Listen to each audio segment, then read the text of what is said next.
Hello everyone, welcome to definite success पाठशाला। मैं आपकी हिंदी एजुकेटर रूपाली वर्मा आप सभी के लिए आज लेकर आए हैं class 10th Hindi course B की जो हमारी बुक है स्पर्श भाग 2।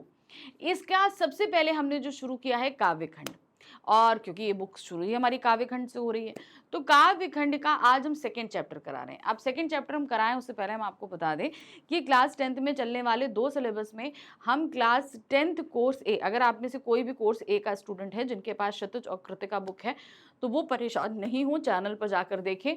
उनके detail explanation, NCERT solution, DPP solutions और मल्टीपल चॉइस क्वेश्चंस और मोस्ट इंपॉर्टेंट क्वेश्चन ऑलरेडी मैं कंप्लीट करा चुकी हूँ। आप सभी वहाँ देख सकते हैं, चैनल में ऑलरेडी इनकी प्लेलिस्ट वगैरह सब अपलोडेड है। अब आ जाते हैं, बात करते हैं अगर हम कोर्स बी की, तो कोर्स बी में भी आपकी 2 बुक्स चलती हैं, स्पर्श भाग 2 और संचयन भाग 2। इन दो इस बुक के अभी तक हम detail explanation, NCERT solution, DPP solution और मल्टीपल चॉइस क्वेश्चंस करा चुके हैं। अब बात आ जाती है वर्णात्मक प्रश्नों की। तो ये वर्णात्मक प्रश्न हम कर रहे हैं किसके? वर्णात्मक प्रश्न आपके जो आएंगे वो आपकी दोनों बुक से आने, जैसे मैंने कि मल्टीपल चॉइस क्वेश्चन कराए तो वो सिर्फ आपकी एक बुक से आ रहे थे, स्पर्श बुक से। लेकिन अब जो आपके वर्णात्मक प्रश्न कराऊंगी वो आपके दोनों बुक से आएंगे, यानी कि स्पर्श भाग 2 से भी आएंगे और संचयन भाग 2 से भी आएंगे। तो गेट रेडी। अभी तक हमने जो अपने वर्णात्मक प्रश्न कराए हैं वो एक चैप्टर हम करा चुके हैं ऑलरेडी। कबीर जी की साखियां जो हमारा फर्स्ट चैप्टर है उसके हम वर्णात्मक प्रश्न कराए हैं, वो भी मोस्ट इंपॉर्टेंट क्वेश्चंस के वे में। अब हम आज करा रहे हैं अपना सेकेंड चैप्टर मीराबाई के पद। तो हमारे सेकेंड चैप्टर में मीराबाई जी के 2 पद दिए हैं, ठीक है। हमने वो सारे ही पद अच्छे से पढ़े हुए हैं, उनके एनसीईआरटी क्वेश्चंस किए हुए हैं, उनके डीपीपी सॉल्यूशन किए हैं और उनके मल्टीपल चॉइस क्वेश्चंस भी किए हैं जो कि हैं काव्यांश आधारित, सब कुछ कर चुके। अब चलिए हम बढ़ते हैं इनके वर्णात्मक प्रश्न, क्योंकि वर्णात्मक प्रश्न भी आपके आएंगे ही आएंगे तो उन्हें भी करना है। तो चलिए आज देख रहे हैं हम class 10th Hindi course B स्पर्श भाग 2 पद्य खंड का दूसरा अध्याय है मीरा के पद। इनका कर रहे हैं मोस्ट इंपॉर्टेंट क्वेश्चन। तो आज के इस वीडियो में करीबन आपके लिए हम 20 प्रश्न लाए हैं। अब ध्यान रखिए कि स्पर्श बुक से आने वाले वर्णात्मक प्रश्न सभी लघुत्तरीय रहेंगे। इनको आपको लिखना है 25 to 30 वर्ड्स के अंदर अंदर। कितना? 25 to 30 वर्ड्स के अंदर अंदर। अब आप ये सोचो कि हम बहुत ज़्यादा जो है वो ज़्यादा लिख लेंगे तो ज़्यादा नंबर मिल जाएंगे, नहीं, ऐसा मत करना। बहुत सारे लोगों की ये थिंकिंग होती है कि अरे 25 वर्ड दिए, 40 वर्ड तक लिख लेते हैं, ज़्यादा नंबर मिलेंगे। जी नहीं, उसके 2 नंबर हैं, आपको 2 नंबर के अंदर ही मिलेंगे। लेकिन आप अगर ज़्यादा लिखते हो इसमें आपके 2 नुकसान हैं। पहली चीज़ है आपका टाइम वेस्ट होगा, क्योंकि आपको सिर्फ 25 वर्ड तक ही लिखना है, उससे ज़्यादा लिखोगे कोई नहीं पढ़ने वाला। दूसरा, जैसे ही एग्जामिनर कॉपी खोलेगा और ये देखेगा जिस क्वेश्चन को इस बच्चे को 25 वर्ड्स में लिखना था उसने उसे 40 वर्ड्स में लिखा है, तो वो तुरंत समझ जाएगा ये बच्चा जो है वो दिए गए रूल्स को फॉलो नहीं कर रहा। तो आपकी एक इमेज उस एग्जामिनर के जो कॉपी चेकर है उसके में अलग बन जाएगी, यानी कि बच्चा ठीक से बात को नहीं सुन रहा है। तो हमेशा जो इंस्ट्रक्शंस दिए गए हैं उनको फॉलो करते हुए ही आप काम करना, ठीक है। इसके लिए 2 नंबर मिलेंगे, 2 ही नंबर मिलेंगे, 2 की जगह आपको 3 नंबर उसमें नहीं मिलने वाले। तो टाइम वेस्ट मत करो, जितना बोला गया है उतना ही आपको लिखना है। अब आ जाते हैं हम, पहला प्रश्न है, मीरा ने अपने पदों में प्रभु को क्या क्या नाम दिए हैं तथा कृष्ण के दर्शन हेतु मीरा की वेशभूषा किस प्रकार की है। अब मीरा उनको कई नामों से, चूंकि वो तो भक्त हैं, प्रभु हैं, मीरा तो भक्त हैं, तो उन्होंने कई, भाई गिरधारी लाल हैं पति हैं, उनके कई नामों से पुकारा है, तो वो सारे नाम आपको लिखने हैं। दूसरी चीज उन्होंने पूछा कृष्ण के दर्शन हेतु मीरा की वेशभूषा किस प्रकार की, वो कुसुम्बी साड़ी पहनकर उनके दर्शन करना चाहती। कुसुम्बी मतलब केसरिया साड़ी पहनकर वो ईश्वर के दर्शन के लिए जाना चाहती है। तो देखिए क्या है, मीरा ने अपने पदों में अपने आराध्य देव श्री कृष्ण की को अनेक नामों से संबोधित किया है, जैसे हरि, गिरधर, श्याम, गिरधारी, लाला, गोविंद, मोहन, मुरली वाला, सावरिया, नागर। तो इतने सारे नामों से उन्होंने अपने पदों में जो श्री कृष्ण को संबोधित किया हुआ है। दूसरे पद में कृष्ण के दर्शन हेतु मीरा ने कुसुम्बी साड़ी धारण करने की है। इस प्रकार की वेशभूषा मीरा के वैरागी रूप को दर्शाती। अभी आप बोलोगे कि भाई क्यों केसरिया? अब देखिए, आप देखिए ना, साधु संत वगैरह सब केसरिया रंग को धारण करते हैं। ठीक है, केसरिया जो होता है वो हमें बताता है कि हमने सांसारिक मोह माया छोड़ दी है, मेरे लिए मेरा ईश्वर ही सर्वोपरि है। ठीक है, मैं अब मोह माया का तात्पर्य क्या होता है, आप बहुत सारे साधु संतों को जो है ना बहुत सारे कामों में लिप्त देखोगे, वो बाकी काम करेंगे लेकिन उनका जो दिनचर्या है, जो जीवन है, वो वैरागी होता है। अब देखिए सांसारिक लोग क्या होते हैं, किसी भी काम को फायदा नुकसान, नफा नुकसान, हमारा स्वार्थ, ये सारी चीजें देखकर हम करते हैं। ठीक है, अब सिंपल है, जैसे मैं जॉब कर रही हूँ, तो मैं जॉब कर रही हूँ, क्यों कर रही हूँ, तो चूंकि भाई एक तो हमने सेवा का काम किया कि भाई मेरी नॉलेज थी तो मैं सबको बांटना चाहती थी, दूसरा इसके पीछे का मेरा स्वार्थ है कि मुझे सैलरी मिलेगी, मेरी जरूरतें पूरी होंगी। सिंपल सी एक चीज ये बात होती है। तो आप संसार में जब रह रहे हो तो आपकी इनकम हो रही है, वो आप अपने कामों के लिए कर रहे हो।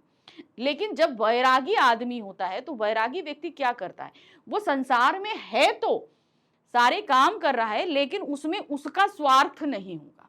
तो इसीलिए मीरा जी जो है वो कुसुम्भी साड़ी अर्थात केसरिया साड़ी इसलिए पहनती हैं कि मैं इस संसार में तो हूं, मैं सब कुछ कर रही हूं, लेकिन मेरा यहां पर कोई भी स्वार्थ नहीं है, मेरा कोई मोह नहीं है, मैं इन सबको त्याग चुकी हूं और मैं सिर्फ आपकी आराधना कर रही हूं और आपको ही पाना चाहती हूं। सिंपल सी एक चीज। नेक्स्ट आते हैं, मीराबाई द्वारा भाव भक्ति को जागीर कहे जाने का कारण लिखिए। भाव भक्ति की जागीर। अब जो व्यक्ति हम लोग सांसारिक लोग हैं, ठीक है, संसारिक लोग हैं, आप भी सांसारिक हो, सब कुछ हो।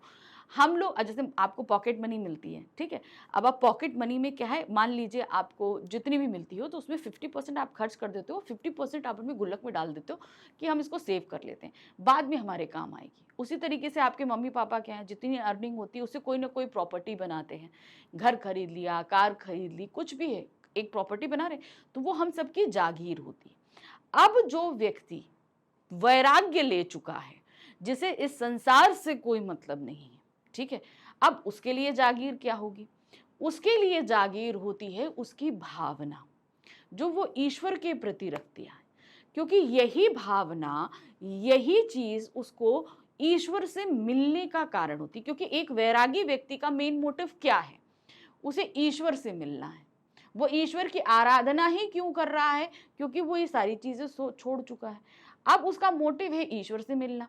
अब इसमें तो वो क्या करता है कि वो ईश्वर की भक्ति करता है, वो भावना जो है वो उसकी प्रॉपर्टी बन जाती है। जागीर मतलब क्या होता है, प्रॉपर्टी उसकी बन जाती है। मीराबाई द्वारा अपनी भाव भक्ति को जागीर कहे जाने का कारण यह है कि उनके लिए श्री कृष्ण ही उनकी सबसे बड़ी जागीर है। कृष्ण के प्रति उनकी आराधना एवं भक्ति भावना ही उनकी वास्तविक संपत्ति अथवा जागीर है। वह अपनी इस जागीर का जितना अधिक उपयोग करती हैं, वह उतनी ही बढ़ती जाती है तथा उनकी इस जागीर को कोई उनसे छीन भी नहीं सकता। चूंकि अब ये भावना, जैसे मटेरियलिस्टिक चीज होती है तो कोई अपना कब्जा कर सकता है, छीन सकता है, लेकिन जो भावना है, मेरी भावनाओं को तो कोई लूट के नहीं ले जा सकता ना, कोई छीन नहीं सकता।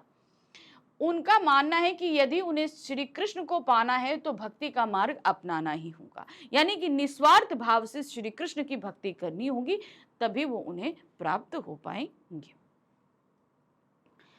तीसरा प्रश्न है, श्री कृष्ण गायों को चराने कहाँ जाया करते थे, कहाँ जाते थे? अब आप बताओ। अब वो जाया करते थे कहाँ? ब्रज के जंगलों में, है ना, जाते थे और छोड़ दिया करते थे, वही आपको यहाँ लिखना है। देखिए क्या है, श्री कृष्ण अपनी 1,00,000 गायों को चराने वृंदावन के घने जंगलों में जाया करते थे और जंगल के वृक्ष के नीचे बैठकर मधुर बांसुरी बजाया करते थे। अब ये थोड़ी ना होता कि भाई रस्सी में बांध के 1,00,000 गायें रस्सी में बांध के जाएंगी, नहीं जाएंगी ना।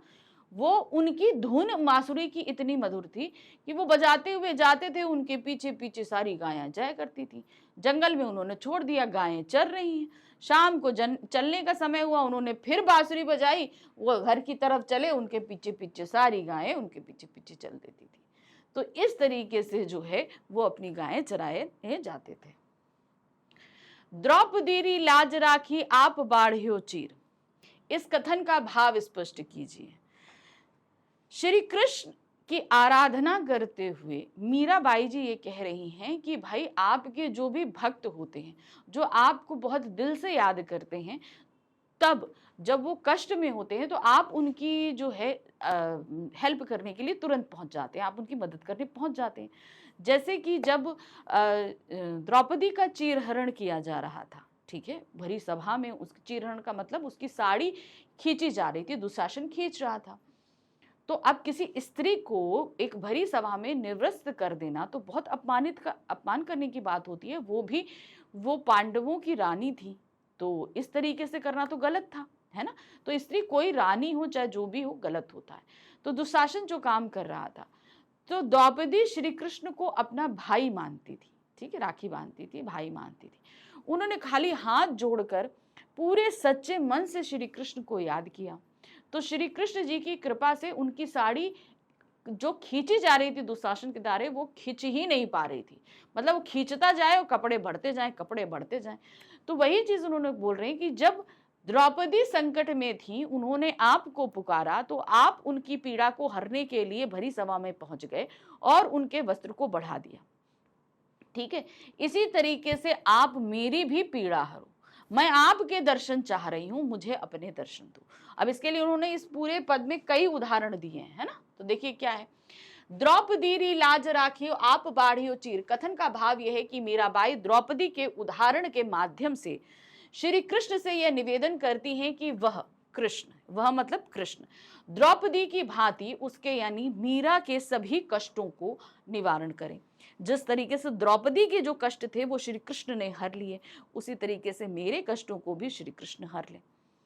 वह कहती है कि जिस समय दुशासन ने भरी सभा में द्रौपदी का चीरहरण करने का प्रयास किया था, तब आपने ही चीर बढ़ाकर उनके स्वाभिमान की रक्षा की थी।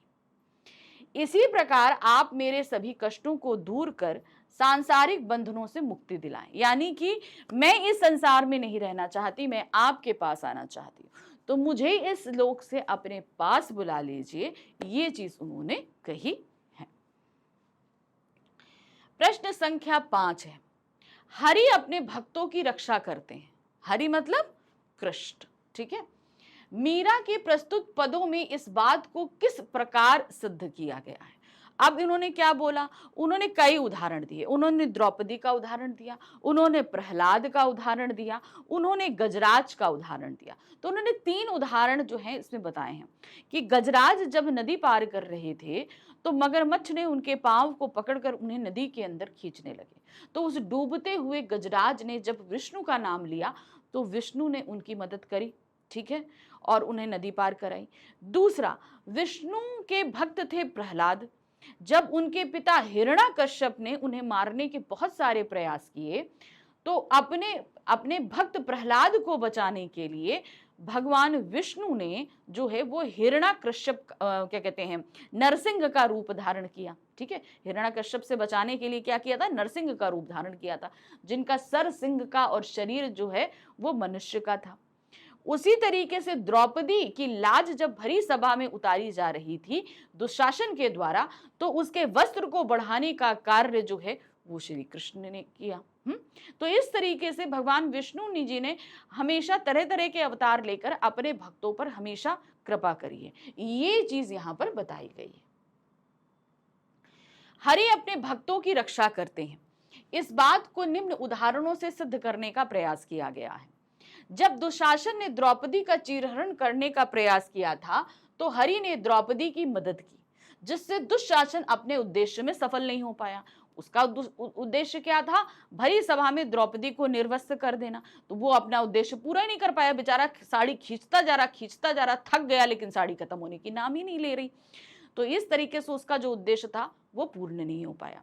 दूसरा आते हैं, हरि ने अपने भक्त प्रहलाद की रक्षा के लिए नरसिंह का रूप धारण कर हिरण्याकश्यप का वध किया था। हिरण्याकश्यप ने ईश्वर की आराधना करके ये वरदान लिया था कि मुझे ना कोई पुरुष मारेगा ना जानवर मारेगा, ना मैं दिन में मरूंगा ना मैं रात में मरूंगा, ना मैं घर के अंदर मरूंगा ना मैं बाहर मरूंगा। तो ईश्वर ने उसे तथास्तु कह दिया कि तुम इन सिचुएशंस में कभी मरोगे ही नहीं। तो विष्णु जी ने क्या किया था, उन्होंने जो है नरसिंह का रूप धारण किया, सिर सिंह का, शरीर मनुष्य का। तो ना वो मनुष्य थे और ना ही पशु थे। वो शाम के समय आए, ना वो दिन का समय था ना रात्रि का समय था, वो संध्या का समय था। ठीक है, फिर उसने बोला कि ना घर पे मरोगे ना बाहर मरोगे। उसे क्या किया, उसे घर की दहलीज पे मारा। ना वो घर के अंदर था ना वो घर के बाहर था, घर की दहलीज पे मारा। तो इस तरीके से विष्णु जी ने इसीलिए नरसिंह का रूप धारण किया था। फिर आते हैं, गजराज के मुख से हरि नाम सुनकर उसे मगरमच्छ के मुंह से बचाकर हरि ने उसकी रक्षा करी थी।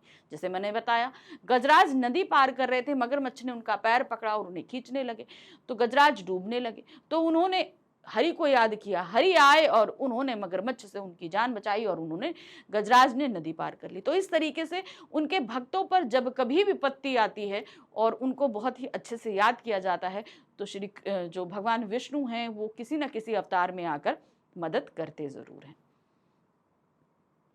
मीरा भी उपयुक्त तर्क देते हुए कहती हैं कि जिस प्रकार प्रभु आपने इन सभी को उबारा, मैं भी आपकी भक्त हूं तथा आपकी भक्ति के लिए मैं भी आपकी सेविका बनने को तैयार हूं, अतः आप मुझे भी अपने दर्शन दे। तो इन सभी के उदाहरण यहाँ पर मीराबाई ने सिर्फ इसलिए रखे ताकि श्री कृष्ण भी जिस तरीके से सबका दुख हरते हैं वैसे मीरा का भी दुख हरे।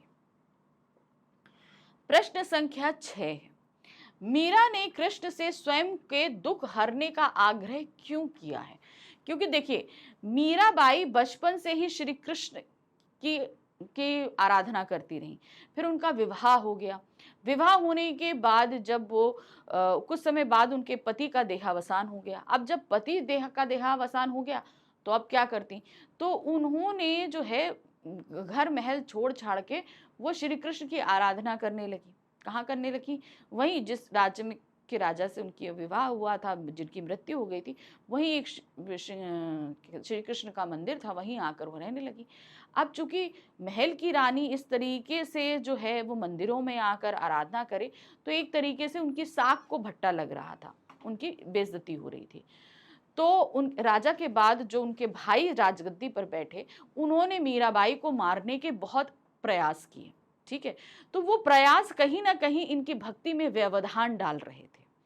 कोई ना कोई कुछ ना कुछ वजह से क्या हो रहा था, उनकी भक्ति वो एक पूरी तरीके से मन लगाकर जो करने वाला काम होता है ना, वो नहीं कर पा रही थी।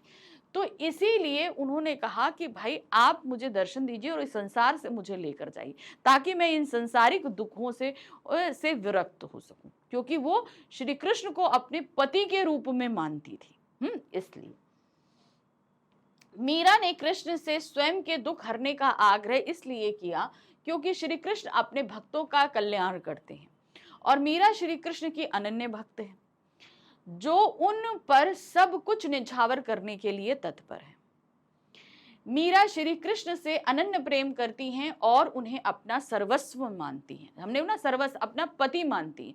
अब जिसको हम सब कुछ अपना मानते हैं तो अपना दुख तो हम उसी के जाके, जैसे आप मम्मा है, मम्मा के ज्यादा करीब है तो अपनी ज्यादा सारी चीजें आप अपनी मम्मा को बताओगे, अपने फ्रेंड से अगर किसी से करीब हो तो फ्रेंड को बताओगे, पापा से करीब हो पापा को बताओगे, भाई बहन से करीब हो तो उनको बताओ। तो उसी तरीके से मीराबाई जो है वो अपना सब कुछ किसे मानती थी? श्री कृष्ण को मानती थी। इसीलिए वो कह रही थी कि भाई मेरा दुख सबसे बड़ा ये है कि मैं आपसे ही मिलना चाहती हूँ। ठीक है ना, तो वही वो कहती हैं कि भाई मुझे इस संसार से अपने पास बुला लीजिए।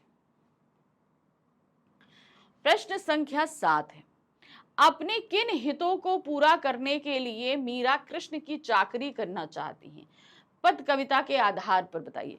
अब उनका हित मतलब उनका स्वार्थ क्या है, किस लिए वो श्री कृष्ण की चाकरी अर्थात उनकी सेविका बनना चाहती हैं, दासी बनना चाहती हैं। वो श्री कृष्ण के दर्शन, जब हम किसी के सेवक बन जाते हैं, किसी की भी सेवक बन जाए, तो मालिक के साथ हमेशा रहेंगे, उसके सारे काम करेंगे, सब कुछ करेंगे ना। तो एक तरीके से हमारे जीवन का, हमारे दिन का ज्यादातर समय जो है अपने मालिक के साथ बीतेगा कि नहीं बीतेगा? तो वही चीज यहां पर उन्होंने बताई कि मैं अगर आपकी चाकरी यानी कि मैं अगर आपकी नौकर दासी या सेविका बन के आपकी चाकरी करूंगी, आपकी नौकरी करूंगी, तो मुझे जो सबसे अच्छी चीज प्राप्त होगी वो है आपके दर्शन। मैं ज्यादा से ज्यादा समय आपके पास रहूंगी और आपके दर्शन करती रहूंगी। तो ये उनका स्वार्थ था, उनके दर्शन पाने के लिए वो उनकी दासी ही बनना चाहती थी। तो देखिए क्या है, मीराबाई अपने आराध्य श्री कृष्ण की चाकरी इसलिए करना चाहती थी क्योंकि वह प्रत्येक क्षण श्री कृष्ण के सानिध्य में रहना चाहती थी, हर समय श्री कृष्ण के साथ में रहना चाहती थी और उनके दर्शन करना चाहती थी। इसके अलावा वह श्री कृष्ण के नाम का स्मरण भी करना चाहती थी। मतलब क्या है, हम उनको याद करते रहे। वह अपने आराध्य श्री कृष्ण का दर्शन पाने के लिए बाग बगीचे लगवाना चाहती थी जिसमें वे विचरण कर सके यानी कि घूम सके। इस बाग में सुबह शाम जब श्री कृष्ण भ्रमण के लिए आए तो मीरा उनके दर्शन प्राप्त कर सके। मेन ये है कि उनके दर्शन करने, उनका सानिध्य बदे, उनको देखती रहे, उनकी भक्ति करती रहे। मीरा श्री कृष्ण की चाकरी करते हुए उनके नाम का बार बार स्मरण करेंगे। इस तरह उनके श्री कृष्ण के नाम स्मरण के रूप में जेब खर्च भी मिल जाएगा। इस तरह मीरा श्री कृष्ण के दर्शन, स्मरण और भक्ति पाने के हितों को पूरा करने के लिए चाकरी करना चाहती हैं। तो चाकरी करने का मतलब सीधे है कि उनकी भक्ति करना, उनके दर्शन पाना, उनका स्मरण करना, ये सारे काम वो उनकी दासी के रूप में ज्यादा अच्छे से कर पाएंगी। प्रश्न संख्या 8 है, कृष्ण की चाकरी करने से मीरा को कौन कौन से 3 लाभ प्राप्त होंगे। उन्होंने 3 लाभों की बात करी है, वो 3 कौन कौन से लाभ हैं, देखिए क्या है। कृष्ण की चाकरी करने से मीरा को 3 लाभ मिलेंगे, अर्थात 3 इच्छाएं पूरी होंगी। उनकी जो 3 इच्छाएं, पहला है दर्शन, भक्ति, स्मरण। ठीक है, उनकी पहली इच्छा है कि श्री कृष्ण के लिए बाग लगाकर वह नित्य अपने प्रभु के दर्शन पाएं। तो पहली इच्छा क्या है, दर्शन पाने की, उन्हें देखने की, इसलिए उनके बाग लगाएंगी। अब वहां पर श्री कृष्ण घूमने आएंगे तो उनके दर्शन प्राप्त हो जाएंगे। फिर आते हैं, उनकी दूसरी इच्छा यह है कि वह वृंदावन की गलियों में श्री कृष्ण की लीलाओं का यशोगान करें। दूसरी इच्छा क्या है, उनकी भक्ति करती भी नहीं, यानी कि उन्होंने जो जो काम किया है वो गाती रहें, जिससे उन्हें जेब खर्च भी प्राप्त हो जाएगा। स्मरण के रूप में क्या प्राप्त होगा, जेब खर्च। उनकी तीसरी और अंतिम इच्छा यह है कि किसी प्रकार उन्हें श्री कृष्ण की भक्ति प्राप्त हो जाए। अपनी इन्हीं 3 इच्छाओं, भक्ति, दर्शन और स्मरण को उन्होंने अपने 3 लाभ बताए हैं। दर्शन मिले, भक्ति करें और स्मरण रहे, मतलब उनके दिलो दिमाग में बस श्री कृष्ण रहे। तो ये 3 इच्छाएं जो हैं वो अपनी पूर्ण करना चाहती हैं। जब हम श्री कृष्ण के साथ रहें तो ये सारी चीजें हमारी आंतरिक इच्छाएं हैं, जो हम पाना चाहते हैं, वो पूर्ण हो जाएंगे। प्रश्न संख्या 9 है, मीरा ऊंचे ऊंचे महलों और बीच बीच में खिड़कियों की कल्पना क्यों करती है। अब वो कह रही है कि भाई मैं ऊंचे ऊंचे महल बनाऊंगी, लेकिन उसमें बीच बीच में खिड़कियां बनाऊंगी। अब खिड़कियां बनाने क्यों कहा, क्योंकि इन महलों में उन्होंने फुलवारी भी लगाई है, यानी कि बहुत अच्छी गार्डनिंग करी है। फुलवारी लगाने का मतलब क्या है, ऐसे पौधे लगाए हैं जिसमें बहुत सारे फूल होते हैं। ठीक है, अब वो जो फुलवारी लगाई है तो अब उनको सभी को देखने के लिए श्री कृष्ण आएंगे। अब श्री कृष्ण को ये इन्हीं खिड़कियों, इन्हीं झरोकों से जो है वो देखती रहेंगी, क्योंकि भाई ऊंचे ऊंचे महल तो बना देंगी, अगर खिड़कियां नहीं बनाएंगी तो फिर झांक के कैसे देखेंगी। श्री कृष्ण के दर्शन तो वो अब उनको देख के ऐसे ही कर सकती हैं। मीरा ऊंचे ऊंचे महलों और बीच बीच में खिड़कियों की कल्पना इसलिए करती हैं क्योंकि वृंदावन में कृष्ण का भव्य और ऊंचा महल है। वृंदावन में है उनका भव्य और ऊंचा महल। वह इस महल के बीचों बीच सुंदर फूलों से सजी फुलवारी बनाना चाहती है। खूब बड़ी सी अच्छे से फूल पौधे लगाएंगे, गार्डनिंग करेंगे खूब अच्छे से, ताकि जब कृष्ण अपनी गायों को चराने के लिए वहां आए तो इन फूलों से सजी फुलवारी को देखकर वह खुश हो जाए। मीरा खिड़कियों में से उनके इस मोहित करने वाले रूप के दर्शन करेंगी। तो जब वो फुलवारी को देखेंगी तो फुलवारी को देख के श्री कृष्ण वहां आएंगे, और जब वो खुश हो जाएंगे तो एक चमक सी उनके चेहरे पर आ जाएगी। अब उसको देखने के लिए मीरा क्या करेंगी, उन खिड़कियों से जो है वो श्री कृष्ण को देखेंगी, उनके मोहित रूप को देखेंगे, क्योंकि भाई श्री कृष्ण का रूप तो अपने आप में मोहित है, और जब वो प्रसन्न हो जाते हैं तो उनका रूप और चमक उठता है। तो उस चमकते दमकते सबको मोहित करने वाले रूप को इन्हीं खिड़कियों के माध्यम से मीरा देखने वाली है। प्रश्न संख्या 10 है, मीरा यमुना तट पर आधी रात में श्री कृष्ण दर्शन क्यों करना चाहती है। अब देखिए क्या है, जब हम इस संसार में रहते हैं तो हमारे पास बहुत सारी सीमाएं होती हैं, लोक लाज की हों, नियम कायदों की हों, बहुत सारी सीमाएं होती हैं। ठीक है, खास तौर से उसमें एक सीमा ये होती है कि संध्या काल के बाद, यानी कि जब अंधेरा हो जाए तो आप बाहर नहीं जाइए। ठीक है, दिन में आपके जितने काम है कर लो, रात में नहीं जाना। तो यहाँ पर उन्होंने आधी रात बात क्यों करी बाहर जाने के लिए, और वो भी यमुना के किनारे बात क्यों करी? देखिए क्या होता है, नदी का किनारा रात के समय खतरनाक होता है। खतरनाक होता है क्यों? क्योंकि जितने जानवर होते हैं वो रात के समय ही नदी में आते हैं। ठीक है, तो एक तरीके से वो खतरनाक जगह हो जाती है। तो उन्होंने बताया कि आपकी भक्ति करने के लिए मैं एक से एक खतरनाक जगह भी जा सकती हूँ। दूसरा, समाज के द्वारा बनाए गए बंधनों को तोड़कर मैं आपसे किसी भी समय मिल सकती हूँ। आधी रात्रि का उदाहरण उन्होंने इसलिए दिया गया है।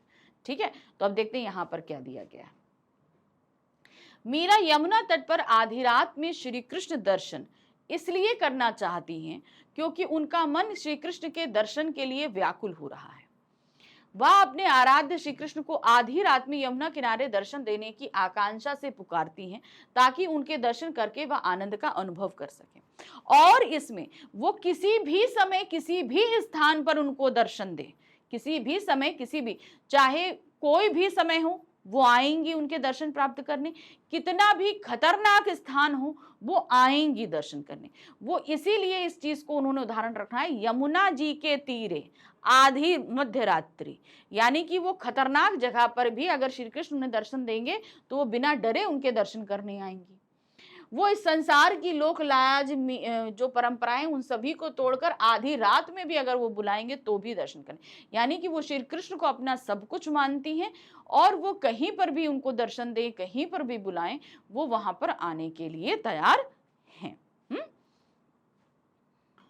प्रश्न संख्या 11 है, मीरा के पदों में कृष्ण लीलाओं एवं महिला के वर्णन का उद्देश्य क्या है? अभी ये चीज बताइए क्या है कृष्ण लीलाएं। अब मीरा जो है वो किसकी आराधना करती हैं? कृष्ण की करती हैं। तो जाहिर सी बात है, जब हम किसी को पसंद करते हैं, किसी को भी प्रेम करते हैं, कुछ भी है, तो क्या होता है, उसके जितने क्रियाकलाप हैं, जितनी चीजें हैं, वो हमें सभी उसकी पसंद आती हैं। जाहिर सी बात है, सभी पसंद आती हैं। तो वहां पर उन्होंने कृष्ण की लीलाओं का उल्लेख किया है। मीरा के पदों में कृष्ण लीलाओं एवं महिला लिखा है यहाँ पर, महिमा के वर्णन का उद्देश्य यह है कि मीरा अपने परमात्मा श्री कृष्ण की कृपा, दयालुता एवं भक्त वत्सलता को प्रदर्शित करना चाहती हैं। वो ये बताना चाहती हैं कि उनके जो आराध्य हैं वो कैसे हैं, इसीलिए उन्होंने उनकी सारी चीजों का वर्णन किया है। चाहे वो क्या कहते हैं, अपने जितने भक्त हैं उनके ऊपर जो कृपा दृष्टि करी, वो रास रचाते हैं, तो वो गाय चराने जाते हैं, तो हर तरीके से उन्होंने बताया है कि उनके आराध्य जो हैं वो क्या क्या करते हैं। और उसी के माध्यम से उन्होंने उनकी कृपा बताई। जब उन्होंने बताया प्रहलाद के बारे में, जब उन्होंने द्रौपदी के बारे में बताया, गजराज के बारे में बताया, तो उनकी कृपा बताई। दयालुता, जहां पर वो अपने भक्तों पर दया करते हैं, यानी कि जब मगरमच्छ से जो है गजराज को छुड़ाया, वहां उनकी दयालुता व्यक्त होती है। एवं भक्त वात्सल्यता, अपने भक्त के प्रति जो एक बच्चों जैसा प्रेम होता है, वो प्रहलाद के माध्यम से उन्होंने बताया। तो द्रौपदी के ऊपर दया करी, गजराज के ऊपर दयालुता दिखाई, और अपने भक्त प्रहलाद के प्रति वात्सल्यता दिखाई। इस वजह से उन्होंने महिमा का वर्णन किया। मीरा बताना चाहती हैं कि किस प्रकार उनके आराध्य श्री कृष्ण अपने भक्तों की कठिन समय में सहायता करते हैं और उन पर सदैव कृपा दृष्टि बनाए रखते। तो उनके भक्त अगर किसी भी कंडीशन में हैं, वो अगर अपने आराध्य को पुकारते हैं, तो वो हर हाल में जो है वे उनकी कृपा दृष्टि उनके ऊपर करते हैं और उनकी मदद करते हैं। इसीलिए उन्होंने उनकी जितनी भी लीलाएं हैं उनकी महिमा का वर्णन किया है। मीरा के पद काव्य में निहित केंद्रीय भाव स्पष्ट कीजिए। अब इनके दो पद हैं, ठीक है, दोनों पद का आपको केंद्रीय भाव बताना है। क्या है केंद्रीय भाव?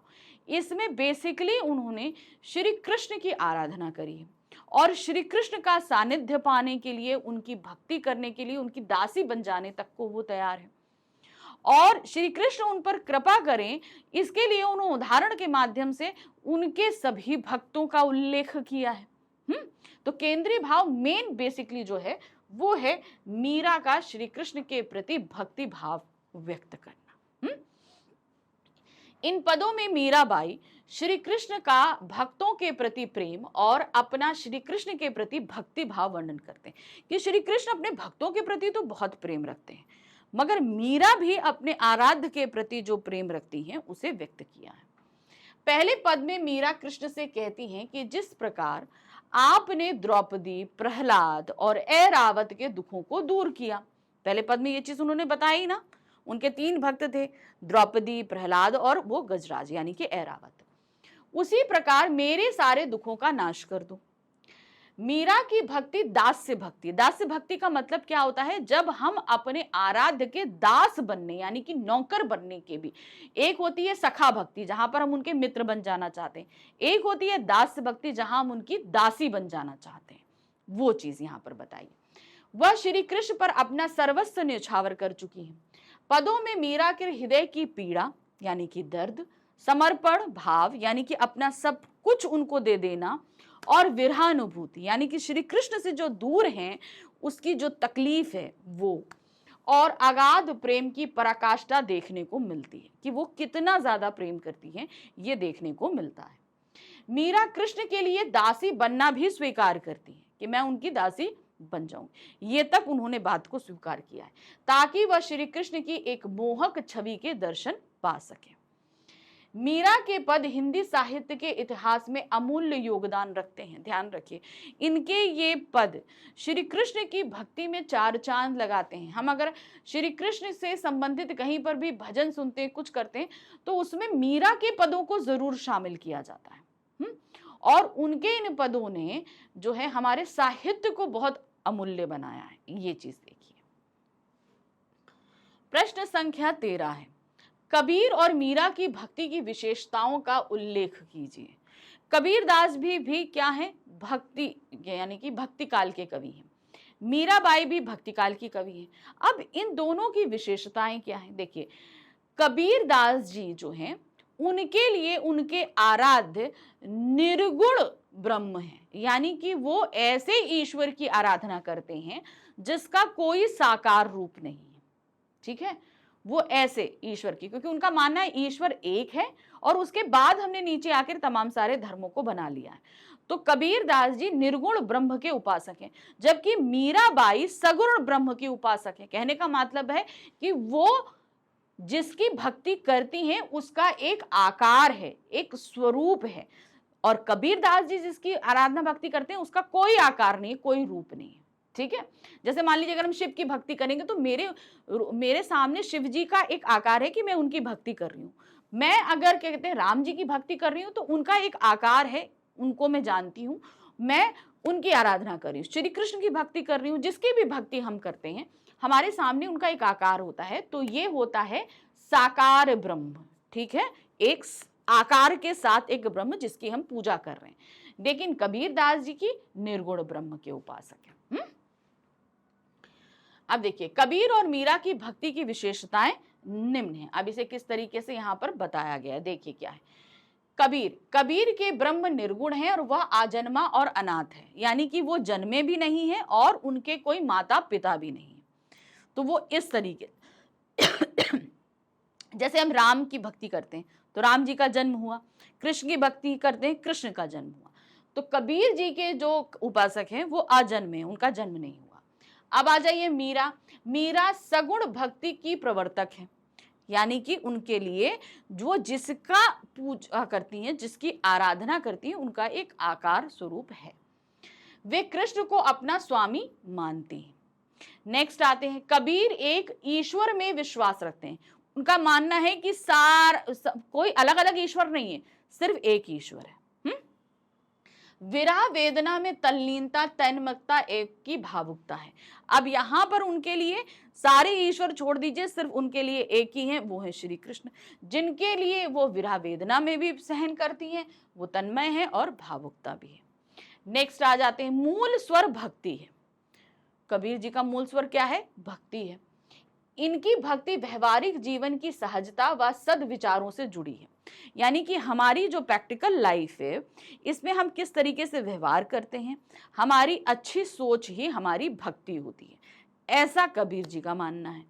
मीराबाई, मीरा के पदों में श्रृंगार रस व उपमा रूपक दृष्टांत की अभिव्यंजना है। जबकि अगर हम मीरा के पदों में आए तो वहां श्रृंगार रस है, जहां पर मीराबाई अपने आराध्य के प्रति अपने प्रेम को व्यक्त कर रही है। ठीक है, साथ ही उसमें रूपक और दृष्टांत भी है, यानी कि वो अपने जिनकी आराधना कर रही है उनका एक रूप है, उन्हें दृष्टांत रूप में यानी कि एक ऐसे रूप में अपने सामने प्रस्तुत कर रही है। इन्होंने मूर्ति पूजा, तीर्थ, व्रत, रोजा, नमाज, बलि आदि आडंबरों का विरोध किया है। तो हम अपने धर्म को मानने के लिए बहुत सारे तरह के कर्मकांड करते हैं, आडंबर या दिखावा करते हैं। तो यहाँ पर कबीरदास जी इन सारी चीजों का खंडन करते हैं, कहते हैं हमें जब पूजा अर्चना करनी हो तो हमें इस सारी चीजों को नहीं मानना चाहिए। ठीक है, आप भी मानो कि हम भाई पूजा कर रहे हैं, हम बलि दे रहे हैं, माला फेर रहे हैं, अगरबत्ती जला रहे हैं, नमाज पढ़ रहे हैं, तो ये सारी चीजें हम दिखाने के लिए कर रहे हैं, हम इसे मन से नहीं कर रहे हैं। हम क्या कर रहे हैं? हम इसे सिर्फ दिखाने के लिए कर रहे हैं। मीरा ने सामाजिक कुरीतियों, स्त्रियों पर बंधनों का विरोध किया है, वे सामाजिक समता की प्रतिपादक हैं।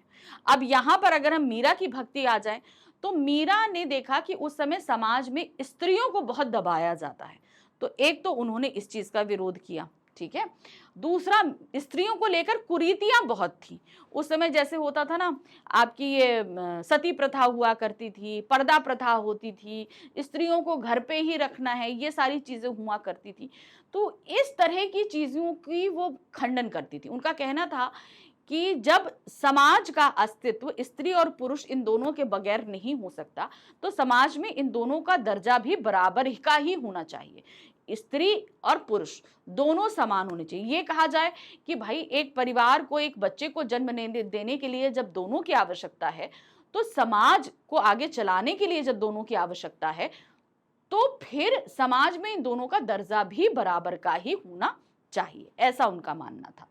फिर आ जाते हैं, भाषा शैली सरल व प्रभाव उत्पादक है।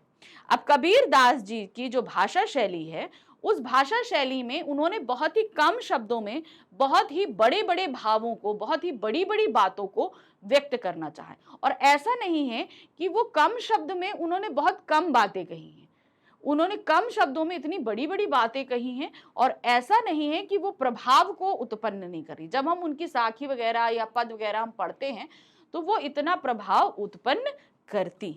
ठीक है, अब आ जाते हैं, मीरा के काव्य में ब्रज एवं राजस्थानी भाषा का मिश्रण मिलता है तथा गेय शैली का प्रयोग हुआ है। अब अगर हम मीराबाई की बात करें तो मीराबाई बेसिकली कहां से बिलोंग करती हैं? वो राजस्थान से बिलोंग करती हैं। तो राजस्थानी भाषा तो उनकी है ही, चूंकि फिर उसके बाद राजस्थान छोड़कर वो ब्रज चली गई थी और श्री कृष्ण की आराधना करने लगी थी, तो श्री कृष्ण जो है वो ब्रज से बिलोंग करते थे, तो उनकी भाषा में ब्रज भाषा भी स्वतः ही आ गई।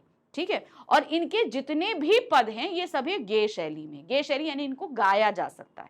अब ये ऐसा क्यों है? मीराबाई जो पद, उन्होंने पदों को कभी लिखा नहीं है, एक चीज ध्यान रखिएगा, वो ईश्वर की भक्ति, श्री कृष्ण की भक्ति करती थी, मंदिरों में गाती थी, वो गाती थी तभी इन पदों की रचना हो जाती थी। और इनकी पदों को नरोत्तम दास जी ने जो है वो रिटन रूप में संकलित किया हुआ है। तो बेसिकली उन्होंने लिखा कुछ नहीं है, उन्होंने गाया है। तो गाया है इसलिए सारे पद जो हैं वो संगीतात्मक हैं, गेय शैली में हैं, उन्हें गाया जा सकता है। ठीक है, तो ये कबीरदास जी और मीराबाई की भाषा शैली का फर्क है।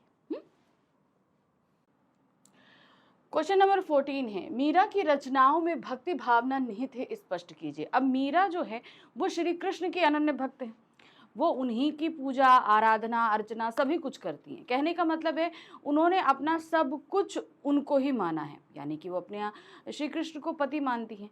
अब ये भक्ति भावना है कि नहीं है, ये कैसे? अब जैसे उन्होंने ये चीज़ कहा कि मैं फुलवारी लगाऊंगी, जो महल है उसमें खूब खिड़कियां बनाऊंगी। अब ये सारी चीजें वो कर क्यों रही हैं? वो श्री कृष्ण के खाली दर्शन मात्र पाने के लिए वो कर रही हैं। फुलवारी लगाएंगी तो वहां श्री कृष्ण आएंगे, वो वहां पर घूमेंगे और वो उन झरोकों से मीराबाई जो है वो श्री कृष्ण को देखेंगी। तो ये उनकी भक्ति हुई, ठीक है। तो साथ ही साथ हम यहाँ देख रहे हैं उनकी दास से भक्ति भी निकल कर आ रही है। उन्होंने उनके कई जो क्या कहते हैं उदाहरण दिए भक्तों के, कि जब भी आपके भक्तों पर कोई विपत्ति आती है तो आप उनको हर लेते हैं। तो उसी तरीके से मैं भी आपकी दास हूँ, मुझे भी आप जो है मेरे भी दुखों को हर लीजिए। तो उनकी हर एक मतलब जो 2 पद दिए गए उन दोनों ही पदों में हमने ये चीज़ देखी कि वो ये बता रही हैं कि मैं श्री कृष्ण की भक्ति कर रही हूँ। अब श्री कृष्ण की भक्ति करते हुए उन्होंने कहा बोला कि कुसुम्बी साड़ी पहनकर आधी रात में यमुना जी तीरे, यानी कि वो किसी भी समय और किसी भी भयंकर स्थान पर वो आने के लिए तैयार है। तो यहाँ पर उनकी केसरिया साड़ी जो है वो उनके वैराग्य को बता रही है कि वो पूरे सांसारिक मोह माया सुख को छोड़ चुकी हैं, वो सिर्फ श्री कृष्ण की हो गई। दूसरा, उनसे मिलने के लिए वो हर एक मुश्किल जगह पर और किसी भी समय आने को तैयार है। तो ये क्या हुआ? ये उनकी भक्ति ही निकल कर आ रही है। मीराबाई श्री कृष्ण की अनन्य भक्त है। उन्होंने श्री कृष्ण की भक्ति करते हुए अपना सारा जीवन बिता दिया। वैसे तो आप देखिए जाएं तो जब वो विडो हो गई, यानी कि जब उनके पति की मृत्यु हो गई, उसके बाद वो पूरी तरीके से इसी भक्ति में समर्पित हो गई। लेकिन श्री कृष्ण की भक्ति वो बचपन से करती आ रही थी। ये बात उनके पिता ने देखी थी, जिससे उनको हटाने की कोशिश करी। फिर उनका विवाह भी करा दिया कि कम से कम ये काम इतना ज़्यादा मगन नहीं हो। एक भगवान की भक्ति करना और एक भगवान को ही सब कुछ मान लेना दो अलग अलग चीज़ें होती हैं। तो वो उन्होंने क्या किया था, ईश्वर को ही अपना सब कुछ माना हुआ था। वह उनकी भक्ति में इतनी दीवानी बन गई कि उन्हें लोक लाज, कुल, वंश, सामाजिक मर्यादा आदि का भी ध्यान नहीं रहा। एक स्त्री होते हुए उस समाज में एक स्त्री के लिए बहुत सारे बाउंडेशन होते थे।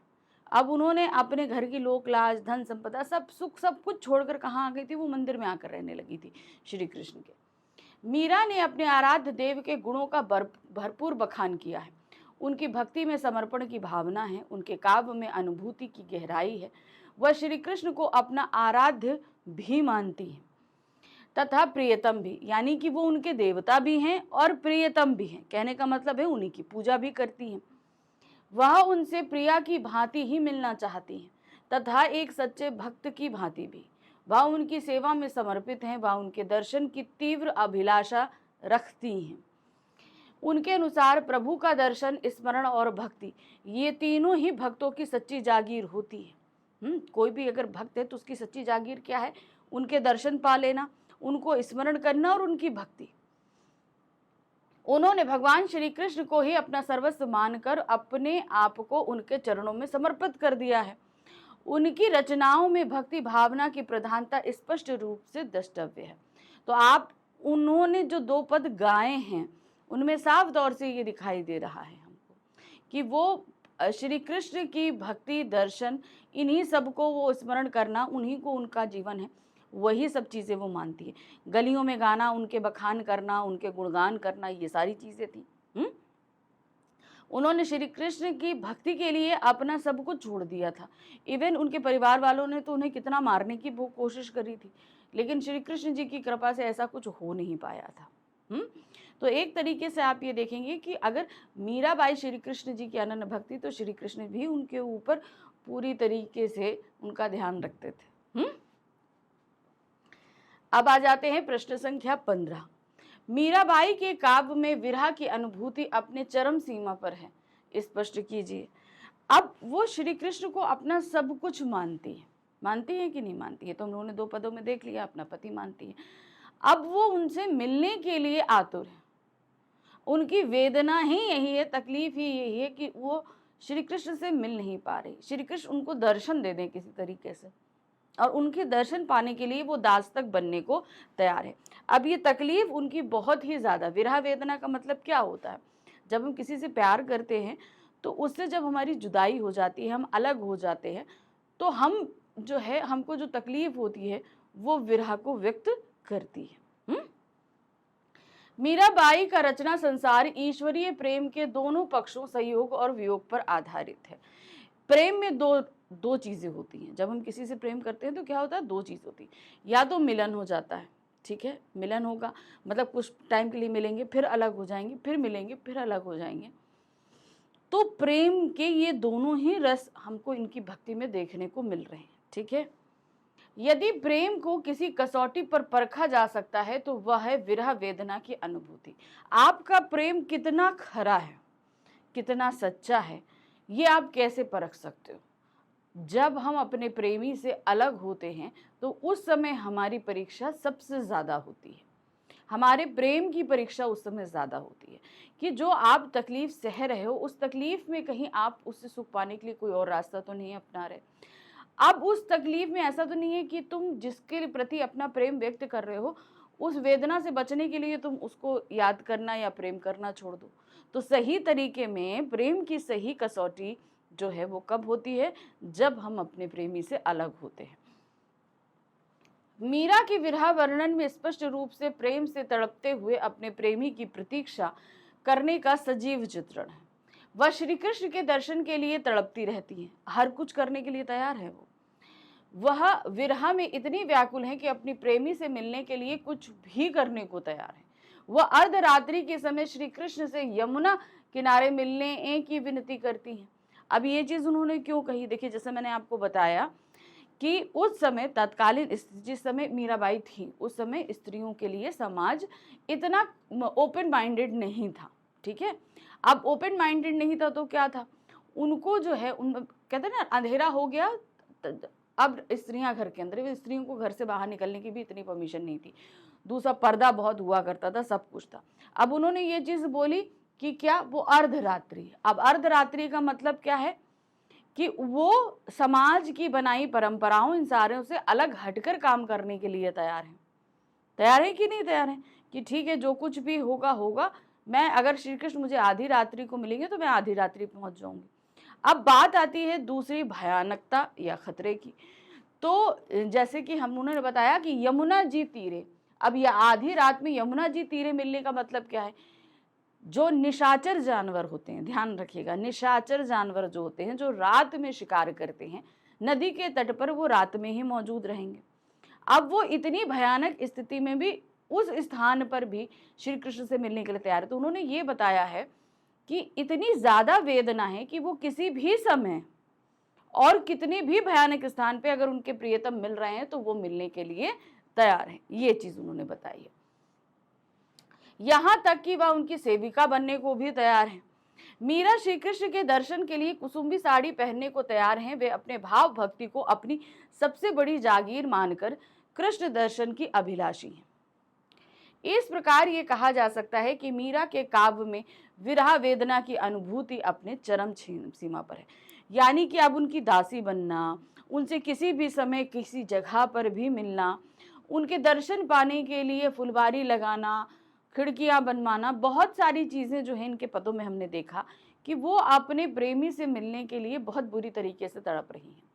अब वो किसी भी कंडीशन में कहीं पर भी किसी भी तरीके से वो बस उनसे मिलना चाहती हैं, उनके दर्शन पाना चाहती है, उनको स्मरण करना चाहती है, उनकी भक्ति करना चाहती है। तो ये इनके पदों में दिख रहा है हमें। प्रश्न संख्या 16 है, मीरा कृष्ण की चाकरी क्यों करना चाहती है? उनका लक्ष्य सांसारिक सुखों की प्राप्ति क्यों नहीं है? मीरा के पद के आधार पर बताइए। अब उन्होंने तो सांसारिक सुख खुद ही त्यागे ना। अब बताइए भाई, वो राणा की पत्नी थी, राणा जो राजस्थान में राज्य करते थे, उनकी पत्नी थी। उनके अब सारे सुख संपत्ति सारी चीजें त्याग कर वो श्री कृष्ण की भक्ति करने के लिए आई थी। तो उनको तो सांसारिक सुख चाहिए ही नहीं थे, ठीक है। अब भगवान जो हैं उनको कुछ भी ऐसा नहीं चाहिए, उन्हें अपने भक्त का पूर्ण समर्पण चाहिए। क्या चाहिए होता है? पूर्ण समर्पण चाहिए। आपके मन में एक भी स्वार्थ, एक भी मोह नहीं होना चाहिए। तो मीरा ने इसीलिए सांसारिक सुख को अपना लक्ष्य रखा ही नहीं। उनका लक्ष्य क्या था? उनका लक्ष्य था ईश्वर के दर्शन, श्री कृष्ण के दर्शन, ठीक है। उन्हीं को अपना सब कुछ उन्होंने मान लिया था। तो यहाँ पर उन्होंने क्या बोला? चाकरी करना। चाकरी करना मतलब होता है सेवा बन जाना, दास बन जाना। जब हम अपने ईश्वर के दास बन जाते हैं, उनके चरणों में रहकर उनकी पूरी तरीके से आराधना करते हैं, तो क्या होता है, हमारा अपना एक अस्तित्व मिट चुका होता है। दास से भक्ति का मतलब होता है कि जहां पर हम अपने आप को भुला दें, हमारे लिए सिर्फ हमारे आराध्य ही सब कुछ रहे। तो मीराबाई के लिए उनका जीवन का लक्ष्य सिर्फ श्री कृष्ण के का सामीप्य पाना था। दूसरे पद में मीराबाई श्याम की चाकरी इसलिए करना चाहती हैं क्योंकि वह प्रत्येक क्षण श्री कृष्ण के सानिध्य में रहकर उनके दर्शन करना चाहती हैं। ठीक, क्या करना चाहती है? उनके दर्शन करना चाहती हैं। दर्शन हेतु वह श्री कृष्ण के लिए बाग बगीचे लगाना चाहती हैं जिसमें वे सुबह शाम विचरण कर सके मतलब घूम सके। और जब वे सुबह शाम घूमने के लिए बाग में आए तो मीरा उनके दर्शन प्राप्त कर सके। मीरा श्री कृष्ण की चाकरी करते हुए उनका नाम स्मरण करेंगी, जिससे मीरा को नाम स्मरण के रूप में जेब खर्च भी अर्पित हो जाएगा। तो जब वो नाम स्मरण करेंगी तो क्या होगा, उनका जेब खर्च उन्हें मिल जाएगा। कहते हैं ना कि हम जो चीज अर्जित करते हैं, जो चीज कमाते हैं, पॉकेट मनी हम अपनी करते हैं ना, यानी कि हमको सैलरी मिलती है। तो यहाँ पर अगर हमारा काम सिर्फ ईश्वर की भक्ति है तो स्मरण के रूप में हमारा जेब खर्च प्राप्त होगा, फिर हम उनके गुणगान करेंगे तो उस जेब खर्च को हम जो है खर्च करेंगे। इस प्रकार शाम की चाकरी करते हुए मीरा के दर्शन, स्मरण और भक्ति के रूप में तीनों भावों की पूर्ति हो रही है। वो क्या कर रही है? ये तीनों भाव पूरे कर रही है। तो आपने देखा ना कि इनकी दास से भक्ति निकल कर आ रही है। मीरा का लक्ष्य सांसारिक सुखों की प्राप्ति इसलिए नहीं है क्योंकि सांसारिक सुख स्थायी नहीं है। जाहिर सी बात है, संसार में आप कुछ भी ले लो, मकान ले लो, गाड़ी ले लो, घर ले लो, जानवर ले लो, पशु पक्षी ले लो, कुछ भी ले लो, ये कुछ भी स्थायी नहीं। एक समय के बाद ये हमसे जुदा हो जाएंगे, छूट जाएंगे। क्यों? क्योंकि भाई हमारा शरीर खुद भी तो नश्वर है, हम जाएंगे तो हमारे साथ तो उनका साथ छूट ही जाएगा। सांसारिक सुखों के अंतर्गत धन, दौलत, रिश्ते, नाते आदि भौतिक सुखों का समावेश होता है। अब कोई भी रिश्ते अगर ले लो तो भी वो ताउम्र नहीं चलते। माँ बाप हैं वो भी एक समय बाद छोड़ जाएंगे, बच्चे अगर हमारे होंगे तो भी वो एक समय बाद हमको छोड़ जाएंगे। तो एक तरीके से ये देखा जाए तो ये सुख जो है स्थायी नहीं है, ये एक समय आकर हमको छोड़ ही जाते हैं। ये सुख नाशवान होते हैं जो हमें सांसारिक मोह माया में जकड़ लेते हैं।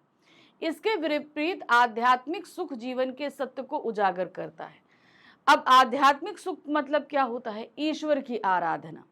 ईश्वर की आराधना ये शाश्वत है, क्योंकि हम मर भी जाएंगे तो भी ईश्वर की आराधना हमारे साथ रहेगी।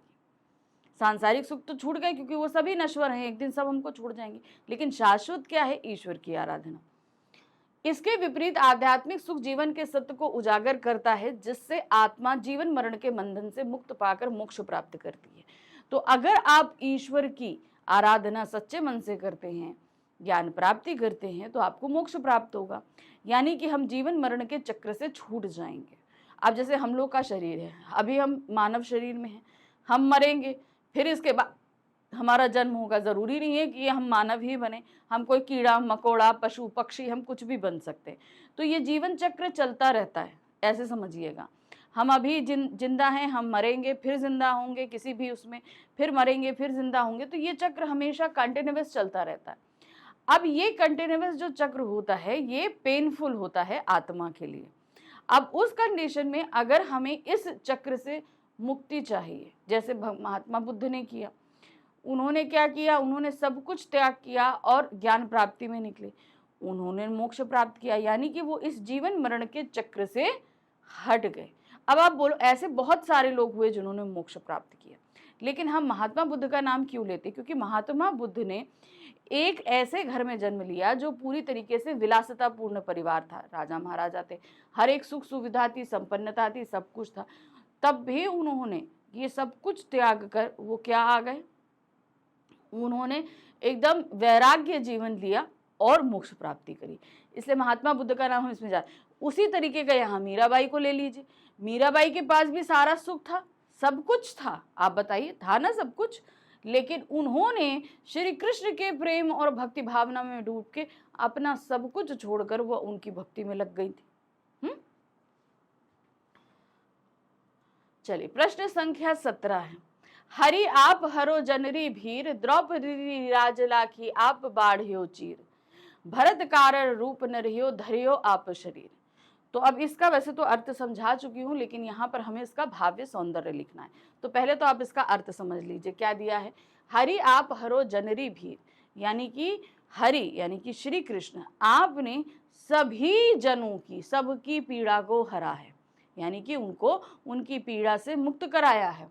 द्रौपदी री लाज राख्यो आप बाढ़ियो चीर, द्रौपदी जब संकट में थी, जब उनका चीर हरण हो रहा था, तब उन्होंने आपको पुकारा, आपने उस सभा में जाकर उनके चीर अर्थात उनकी साड़ी को बढ़ा दिया और उनकी इज्जत को रखा। ठीक है, भरी सभा में। दूसरा है, भगत कारण आप रूप न रहियो धरियो आप शरीर। तो क्या कह रहे हैं, भगत प्रहलाद की रक्षा, या आपके भक्त थे प्रहलाद, उनकी रक्षा के लिए आपने नरसिंह का रूप धारण किया और हिरण्याकश्यप का वध किया और प्रहलाद की रक्षा करी। ठीक है, ये बताया गया। अब यहाँ पर आपको क्या बताना है, इसका भाव्य सौंदर्य आप बता रहे हो। मीराबाई श्री कृष्ण से प्रार्थना करती हैं कि हे ईश्वर, केवल आप ही अपनी इस दासी के कष्टों को दूर कर सकते हैं। आपने द्रौपदी की साड़ी को बढ़ाकर उसकी लाज बचाकर उसे अपमानित होने से बचाया। इसी प्रकार अपने प्रिय भक्त प्रहलाद को बचाने के लिए आपने भगवान नरसिंह का रूप धारण किया। इन पंक्तियों में मीरा ने द्रौपदी तथा प्रहलाद के उदाहरण द्वारा श्री कृष्ण के भक्त रक्षक रूप को स्वीकारा है, यानी कि आप अपने भक्तों की पीड़ा को हरने, उनकी रक्षा करने, उनकी लाज बचाने आप हमेशा प्रकट होते हैं कि नहीं होते। तो ये चीज वहां पर बता रही हैं ये मीराबाई। अब इसका शिल्प सौंदर्य देखिए। बेसिकली क्या है, ये एक काव्य सौंदर्य। काव्य सौंदर्य में हमेशा दो चीज आती है, आप हमेशा ध्यान रखना, भाव सौंदर्य और शिल्प सौंदर्य। भाव सौंदर्य होता है कि जो पंक्तियां लिखी हैं उसमें क्या भाव निकल के आ रहा है, मतलब ये पंक्तियां किस फीलिंग से बताई गई हैं। अब जैसे उसमें बताया गया है कि मीराबाई ने ये बताया है कि आप अपने सभी भक्तों के कष्टों को दूर करते हैं, और वो अभी आपको जब कभी भी रक्षा के लिए बुलाते हैं वो आप वहाँ पर प्रेजेंट हो जाते हैं। अब शिल्प सौंदर्य की जब बात आती है तो इसमें किस तरह की शब्दावली है, कैसी भाषा शैली है, कौन से रस है, कौन सा छंद है, कौन सा अलंकार है, तो ये सारी चीज़ें आपको बतानी पड़ती हैं एक शिल्प सौंदर्य में। तो देखिए क्या है, ब्रज भाषा की मधुरता एवं राजस्थानी भाषा का पुट स्पष्ट रूप से दिखाई देता है। तो आप अगर इन उसमें देखेंगे ना तो इसमें ब्रज भाषा तो है, लेकिन राजस्थानी भाषा के शब्द भी इस्तेमाल किए गए। मैंने पहले आपको बताया कि मीराबाई जी जो हैं उन्होंने पद जो है राजस्थानी और ब्रज भाषा के मिली जुली रूप में लिखा है, क्योंकि ब्रज भाषा का उनका रूप इसलिए रहा क्योंकि श्री कृष्ण ब्रज के रहे तो वो उनके समीप ज़्यादा थी, और ऐसे भी वो जो है राजस्थान छोड़कर बाद में ब्रज ही आ गई थी, वहीं आकर एक मंदिर में श्री कृष्ण की आराधना करने लगी थी। ठीक है, अब चूंकि वो बेसिकली राजस्थानी हैं तो उनकी भाषा तो उनके जो लेखन शैली में आएगी ही आएगी। प्रस्तुत पंक्तियों में भक्ति रस है, भक्ति रस मौजूद है, भक्ति रस तो बिल्कुल है क्योंकि यहाँ पर मीरा श्री कृष्ण की भक्ति कर रही हैं, जिसमें मीरा का दास से भाव स्पष्ट रूप से दिखाई देता है। प्रस्तुत पंक्तियां गेयात्मक हैं। अब जैसे मैंने आपको पहले भी बताया है कि मीराबाई ने किसी भी पद की रचना नहीं करी है, कहने का मतलब उन्होंने लिखा नहीं। वो श्री कृष्ण की आराधना करती थी, उनके मंदिर में गीत गाया करती थी, भक्ति भजन गाया करती थी, तो उनको सुनकर जो है नरोत्तम दास जी ने ये सारे पद संकलित किए हैं। तो उन्होंने लिखे नहीं है, गाए जरूर हैं, तो वो सभी गाती थी, इसलिए इनके जितने भी पद हैं वो ज्ञात्मक रहेंगे। भाषा में कोमलता के प्रभाव के कारण कुछ शब्दों, उदाहरण के लिए शरीर का और शरीर में परिवर्तन किया गया। तो अब आप देख रहे हैं यहाँ पर क्या उन्होंने तत्सम तद्भव शब्दों में फर्क किया है। अब जो शब्द है उनको क्या दिया है, प्रादेशिक भाषा के रूप में ले लिया है। दृष्टांत अलंकार का सुंदर प्रयोग है। अब दृष्टांत अलंकार क्यों है, क्योंकि उन्होंने जब द्रौपदी का उदाहरण दिया तो हमारे सामने चीर हरण का पूरा दृश्य निकल कर आता है। फिर दूसरी बात, जब उन्होंने नरसिंह का बात करी प्रहलाद की रक्षा के लिए, तो हमें वो रूप दृष्ट के रूप में दिखाई देता है। तो ये क्या हो गया, दृष्टांत अलंकार। प्रश्न संख्या 18 है, बूढ़ तो गजराज राख्यो काटी कुंजर पीर, दासी मीरा लाल गिरधर हरो मारी पीर। तो अब उसी के आगे की पंक्तियां हैं। मीराबाई क्या कह रहे हैं? बूढ़ थे यानी कि डूबते हुए गजराज की आपने रक्षा करी। जब गजराज को मगरमच्छ पकड़कर पानी के अंदर खींच रहे थे तो वो डूब रहे थे। उन्होंने जब विष्णु को आवाज दी तो उन्होंने रक्षा करी और उनको बचा लिया। तो मीराबाई कहती हैं उसी तरह से जैसे आपने अपने भक्तों की काटी कुंजर पीर का मतलब होता है उसकी तकलीफ को हरा। दासी मीरा लाल गिरधर हरो मारी पीर। तो दासी कह रही है कि गिरधर लाल मैं आपकी दासी हूँ, आप मेरी भी पीड़ा को हर लो। अब इसका भी क्या हमें भाव सौंदर्य और शिल्प सौंदर्य दोनों लगाना बताना है। तो कहने का मतलब क्या हुआ? इसका हमें इन पंक्तियों का काव्य सौंदर्य बताना है। काव्य सौंदर्य के अंदर ही ये दोनों चीजें आती हैं, भाव सौंदर्य और शिल्प सौंदर्य। भाव सौंदर्य देखिए क्या है। मीराबाई श्री कृष्ण से प्रार्थना करती हैं कि हे गिरिधर, आपने ही डूबते हुए गजराज यानी हाथी को मगरमच्छ के मुंह से बचाकर उसके जीवन की रक्षा की और उसकी पीड़ा को दूर किया था। उसी प्रकार आप मेरे यानी कि आपकी दासी मीरा के कष्टों को दूर कर मुझे भी हर प्रकार के सांसारिक बंधन से छुटकारा दिलाइए। तो वो अब सिर्फ श्री कृष्ण की हो जाना चाहती है, यही कर वो श्री कृष्ण से आराधना कर रही हैं। शिल्प सौंदर्य देखिए इसका क्या है। ब्रज भाषा की मधुरता एवं राजस्थानी भाषा का प्रयोग है। मीरा के सभी पदों में यही शिल्प सौंदर्य रहेगा। प्रस्तुत पद में भक्ति रस की प्रधानता है, भक्ति रस बता रहे हैं। मीरा की दास से भक्ति की भाव की भक्ति को दर्शाया गया है। दासी मीरा लाल, तो यहाँ पर मीराबाई क्या है? श्री कृष्ण को अपनी श्री कृष्ण को वो बता रही हैं कि मीरा आपकी दासी है। यह गेय पद है। भाषा में कोमलता तथा याचना स्पष्ट रूप से दिखाई देती है। प्रथम पंक्ति में दृष्टांत अलंकार का प्रयोग किया गया। पहली पंक्ति कहाँ था? बूढ़ तो गजराज, ठीक है, उसमें दृष्टांत अलंकार है। लेकिन जब हम दूसरी पंक्ति में आ जाएंगे तो आप वहां पर क्या देखेंगे? वहां पर आप पूरी तरीके से भक्ति रस से ओतप्रोत रहेंगे। प्रथम पंक्ति में दृष्टांत अलंकार का प्रयोग हुआ है और उसी में काटी कुंजर में अनुप्रास अलंकार है। काटी कुंजर, काटी का का, कुंजर का का, तो का वर्ण की आवृत्ति के कारण यहां पर अनुप्रास अलंकार है। प्रश्न संख्या 19 है, क्या दिया? चाकरी में दर्शन पास्यु सुमरन पारस्यु खर्ची, भाव भागती जागरी पास्यु तीनों बाता सरसी। अब यहाँ पर क्या बोल रहे हैं कि चाकरी यानी कि जब मैं आपकी दासी बनकर आपकी सेवा करूंगी तो मुझे दर्शन आपके प्राप्त होंगे, है ना। चाकरी में दर्शन पास्यु यानी कि जब मैं आपकी चाकरी करूंगी अर्थात आपकी दासी बन जाऊंगी तो मुझे आपके दर्शन प्राप्त होंगे। सुमरन पार्श्व खर्ची, और जब दर्शन प्राप्त होंगे तो आपको स्मरण करते हुए मुझे मेरा जेब खर्च प्राप्त हो जाएगा। ठीक है, अब दर्शन मैंने आपको देख लिया आपको, अब जब आप मेरे सामने नहीं है तो मैं आपको स्मरण करूंगी। जब मैं आप मेरे सामने तो मैं क्या करूंगी? मैं आपको स्मरण करूंगी, क्योंकि आपके रूप सौंदर्य का तो मैं दर्शन कर चुकी हूँ। तो वो जो मैं स्मरण करूंगी वो मेरी पॉकेट मनी होगी, जेब खर्च होगी। भाव भागती जागरी पास्यु, अब यहाँ पर क्या है? इन्होंने क्या बोला कि भाई दर्शन, स्मरण और भक्ति, ये तीनों ही चीजें मैं जागीर के रूप में प्राप्त कर लूंगी। तीनों बाता सरसी, और क्या है? तीनों बाता मतलब तीनों ही चीजें मुझे प्राप्त हो जाएंगी सिर्फ आपके दर्शन मात्र से। ठीक है, ये चीज उन्होंने बताई है। देखिए क्या है इसका भाव सौंदर्य। पहले मीरा श्री कृष्ण से प्रार्थना करते हुए कहती हैं कि हे श्याम, तुम मुझे अपनी दासी यानी कि सेविका बना लो, जिससे आपकी सेवा करते हुए मुझे आपके दर्शन करने का अवसर मिलेगा। आपके नाम स्मरण के रूप में मुझे जेब खर्च भी प्राप्त हो जाएगा। इस प्रकार मुझे आपके दर्शन, स्मरण और भक्ति तीनों मतलब जागीर तीनों आसानी से मिल जाएंगे, जिससे मेरा जीवन सफल हो जाएगा। तो ईश्वर के अगर दर्शन मिल जाएं, उनकी हम भक्ति कर लें, स्मरण कर लें, तो हमने तो सब कुछ प्राप्त कर लिया। तो वो कह रहे हैं कि मुझे इस तरीके से क्या हो जाएगा? सर्वस्व सुख प्राप्त हो जाएगा। अब इसका शिल्प सौंदर्य देखिए क्या है। ब्रज भाषा की मधुरता और राजस्थानी भाषा का पुट स्पष्ट रूप से दिखाई देता है। ये पहली लाइन पूरे कहीं की भी आप शिल्प सौंदर्य लिखोगे मीराबाई के में यही रहेगा। इन पंक्तियों में भक्ति रस विद्यमान है, इनके दोनों पद में आप भक्ति रस ही देखेंगे। मीरा की दास से भाव की भक्ति को दर्शाया गया है, वो दासी बन रही है उनकी, इस हिसाब से प्रस्तुत पंक्तियां ज्ञेयात्मक है।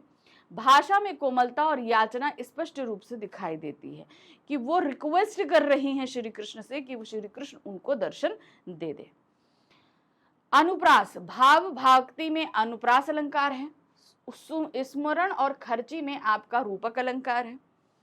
भाव भागति पर जागरी का आरोप का अत्यंत सुंदर प्रयोग हुआ है। ठीक है, तो इस तरीके से यहाँ पर दो अलंकार निकल कर आए, आपका पहला अनुप्रास अलंकार और रूपक अलंकार। नेक्स्ट क्वेश्चन है, पाठ में संकलित पदों के आधार पर मीरा की भक्ति भावना पर प्रकाश डालें। हमने यहाँ पर मीरा के भक्ति भाव पर आधारित दो पदों को देखा है। ठीक है, दो पद हमने देखे पढ़े। ठीक है, अब इन्हीं के आधार पर उनकी भक्ति किस तरह की है आपको ये चीज बतानी है। ठीक है, चलिए देखते हैं। मीरा कृष्ण की अनन्य भक्त थी। उनकी भक्ति में दास्य भाव अधिक दिखाई देता है। इस पाठ में संकलित पदों को पढ़ने से उनकी भक्ति का दो रूप उभर कर सामने आते हैं। पहला है दास्य रूप, दूसरा है रसिक रूप। रसिक रूप मतलब क्या हो गया, जब हम किसी को प्रेम करते हैं तो वहां पर रसिक रूप निकल कर आता है, और जब हम उनकी हम चाकरी करते हैं तो वो दास्य रूप आता है। तो भक्ति के दोनों ही रूप हमने यहाँ पर देखे। प्रथम पद में कवयित्री अपने प्रभु से पहले लोगों का दुख हरने की प्रार्थना करती है। उन्होंने कहा कि भाई क्या कहते हैं, आप जनरो भीर, प्रभु आप जनरी ये जग की पीर। तो अब यहाँ पर क्या बता रहे हैं कि सभी लोगों की आपने पीर हरी है इस संसार में। वह अपने प्रभु का गुणगान करते हुए उनकी क्षमताओं का स्मरण कराती हैं कि आप इतने ज्यादा प्रभावशाली रहे कि आपने द्रौपदी हो, गजराज हो, प्रहलाद हो, सभी की रक्षा करी। ठीक है, आपने द्रौपदी की जहां लाज बचाई, वहीं गजराज को आपने डूबते हुए बचाया, जान बचाई, वहीं प्रहलाद की रक्षा अपने खुद पिता से करी। ठीक है, तो इस तरीके से आप सब कुछ करने के लिए तत्पर है। इसी क्रम में वह अपने प्रभु को द्रौपदी, गजराज और प्रहलाद के प्रति क्रिय कार्यों का दृष्टांत प्रस्तुत करती हुई अपनी पीड़ा दूर करने की प्रार्थना करती कि जैसे आपने सबकी पीड़ा को हरा, सबके दुखों को हरा, उसी तरीके से आप मेरे भी दुख को हरिए, उनको भी हटाइए। दूसरे पद में मीरा अपने प्रभु के रूप सौंदर्य पर मोहित है। उनका रूप सौंदर्य अत्यंत सुंदर है, जिसके दर्शन पाने के लिए वो उनकी दासी तक बनने के लिए तैयार है। वे उनका सानिध्य पाने का प्रयास करती है और उनकी सेवा करते हुए उन्हें प्रसन्न करने का हर संभव प्रयास करती है। ठीक है, तो क्या कर रही है वो कि किसी भी तरीके से उनके दर्शन हो जाए, कुछ भी हो जाए, इसके लिए वो सब कुछ करने को तैयार है। तो ये था हमारा सेकेंड चैप्टर। अच्छा देखिए, इस बार आप लोगों के बोर्ड एग्जामिनेशन है, क्वेश्चंस मैं कई तरह के करा रही हूँ, लेकिन मैं ये चीज़ नहीं कह रही कि इसमें से 100% फंसेगा। हम ये नहीं कह रहे कि एग्ज़ाम में इसमें से 100% में आ जाएगा। मैं आपको इतने तरह तरह से चीज़ों को समझा रही हूँ कि मान लीजिए कि अगर क्वेश्चन इधर उधर से कहीं से पूछ भी लिया जाए तो उसका आंसर बनाने के लिए आप केपेबल हो। मैं आपको दिखाई गई चीज़ों को रटने की बात नहीं कर रही, मैं सिर्फ कह रही हूँ कि आप समझो, क्योंकि जो चीज़ आप अभी समझ जाओगे, रटने पे क्या होगा, जितना आपने रटा है आप उतना ही लिख पाओगे, लेकिन समझने से ये चीज़ें होंगी कि क्वेश्चन में अगर बदलाव आता है तो उसे अपने हिसाब से आप लिख सकते हो। तो यहाँ मीराबाई की दास्य भक्ति हो या उनकी भक्ति रस की प्रधानता हो या उनकी क्या कहते हैं ईश्वर से रिक्वेस्ट हो, हर एक तरीके से मैंने आपको आंसर समझाने की कोशिश करी। इसी से अगर मिलता जुलता आ जाता है तो आप इतना आंसर मैंने आपको समझा दिया है कि आप आराम से उसे बनाकर लिख सकते हो। ठीक है ना, तो मेन फोकस ये करना कि बेटा जो चीज़ भी आपको समझाई जा रही है उसे अच्छे से समझो, रटने का प्रयास मत करना। रटी हुई चीज़ एक टाइम लिमिट तक ही हमें याद रहती है, और जरा सा एक शब्द आगे पीछे हुआ तो हम पूरा का पूरा आंसर भूल जाएंगे। तो जो चीज़ आपको समझा रही हूँ उसे प्लीज़ समझना। चलिए, अब हम मिलेंगे अपने नेक्स्ट चैप्टर में और ध्यान से उसके भी जो है आपके वर्णात्मक प्रश्न करेंगे। Thank you for watching, bye.